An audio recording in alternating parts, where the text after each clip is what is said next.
ఏం చెప్పుండది? బంధమే వద్దనుకున్న భర్త గురించి అందరికీ చెప్పుకోవాలని అనుకోలేదు అని చెప్పింది. కలిసి ఉన్నన్ని రోజులు టార్చర్ పెట్టేవాడంటదినా. వాడు పాపం చిలకమ్మని పెట్టిన టార్చర్ గురించి చెప్తుంటే కళ్ళల్లో నీళ్ళే ఆగలేదు. అమ్మ పెర్ఫార్మరు ఇన్ని నాటకాలు నేను కూడా ఇంత బాగా నడుచలేదే. ఈవిడ నటించట్లేదు, జీవించేస్తుంది. ఈవిడ చెప్పేది ఏంటంటే ఆ చిలకమ్మ నేనే కుట్టానని నన్ను ఒప్పుకున్నట్టున్నాను. ఇన్నేళ్ల తర్వాత ఈ భద్రాన్ని చూడగానే అవన్నీ గుర్తొచ్చి చిలకమ్మ భద్రాన్ని అలా కొట్టిందంట. అయిపోయిందా? ఏంటి నిషి? అదే అవసరమైన విషయం తప్ప మిగతా అన్నింటి గురించి మాట్లాడి లాస్ట్ లో పనవ్వకుండా అడ్డుపడ్డం నీకు నీ మొగుడికి అలవాటే కదా. ఇదిగో అమ్మి, నిన్న శ్రీవల్లి విషయంలో అంటే మేము చూసి చూడనట్టు వదిలేసి ఉండాము. ఈ అమ్మి మన ఇంట్లో మనిషి కాదు, మన బంధువు కాదు. భద్రంతో చిలకమ్మని మనం పంపించకపోతే భద్రం స్టేషన్కి వెళ్ళి మనందరి మీద కేసు పెట్టే అవకాశం కూడా ఉంది తెలుసా?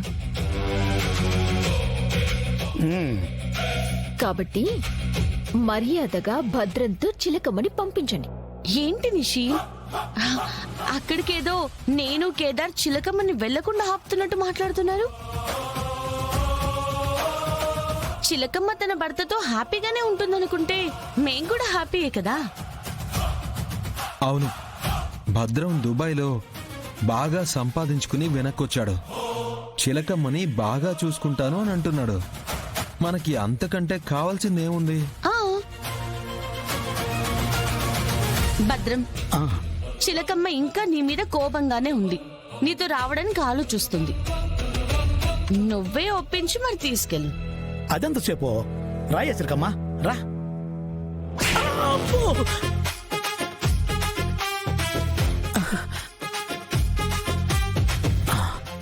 అమ్మో, ఇది ముట్టుకుంటే ఇటు కొడుతుందంటే ఎందుకైనా మంచిది.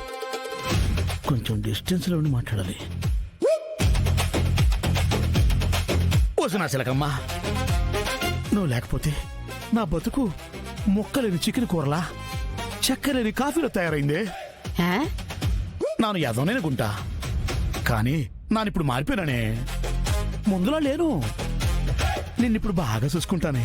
నాతో బేగ వచ్చేయి.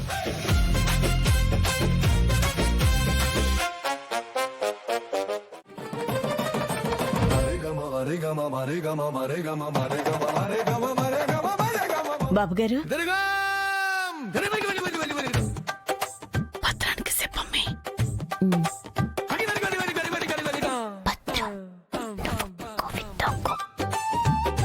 ఏంటి మేడం? ఇడుకుడు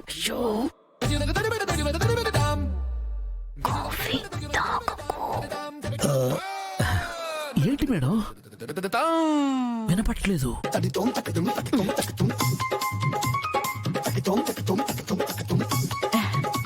ఎదుగ బాబు.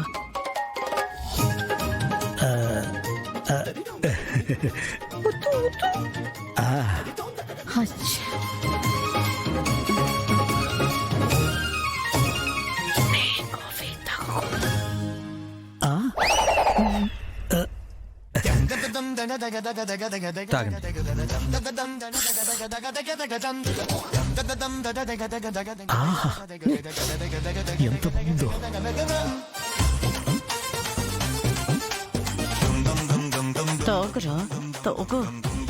ఎవరెన్ని చెప్పినా నీ అంత బాగా కాఫీ ఎవరు పెట్టలేరు చిలకమ్మ. నీ కాఫీని మాత్రం మేం చాలా మిస్ అవుతాం. ఏదో అంతా మీ అభిమానం బాబు గారు. దీని సిగ్గు సిత్తూరు పోను. సిగ్గుపడింది సోలు గాని పోయి బ్యాగులు సర్దుకొని రాపో, ఇక పోదు గాని. వెళ్ళు చిలకమ్మ, టైం అవుతుంది కదా, వెళ్ళు. సరే అమ్మగారు.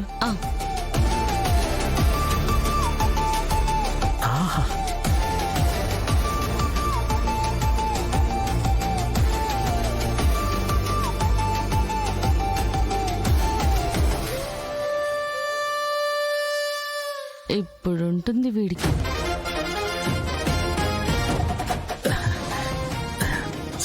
కొంచెం ఈ కప్పు పట్టుకోరా. మమ్మీ ఏమైంది? అబ్బో. సార్ ఒక్క నిమిషం సార్. బాత్రూమ్ ఎక్కడుంది సార్? మొహం కడుక్కోడానికా? ఎందుకండి? చాలా ఇంకా ఫ్రెష్ గానే ఉన్నారు కదా.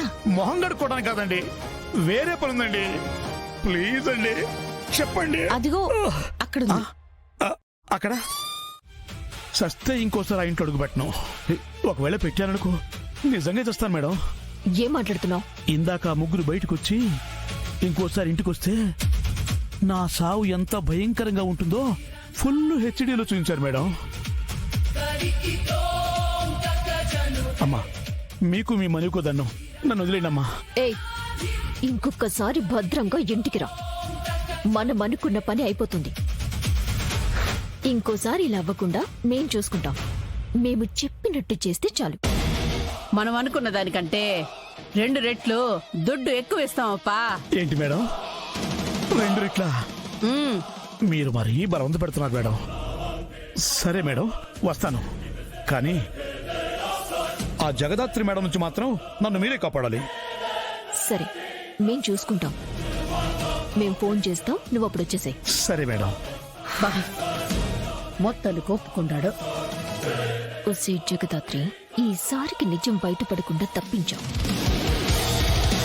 నెక్స్ట్ టైం ఎలా తప్పించుకుంటావో నేను చూస్తాను.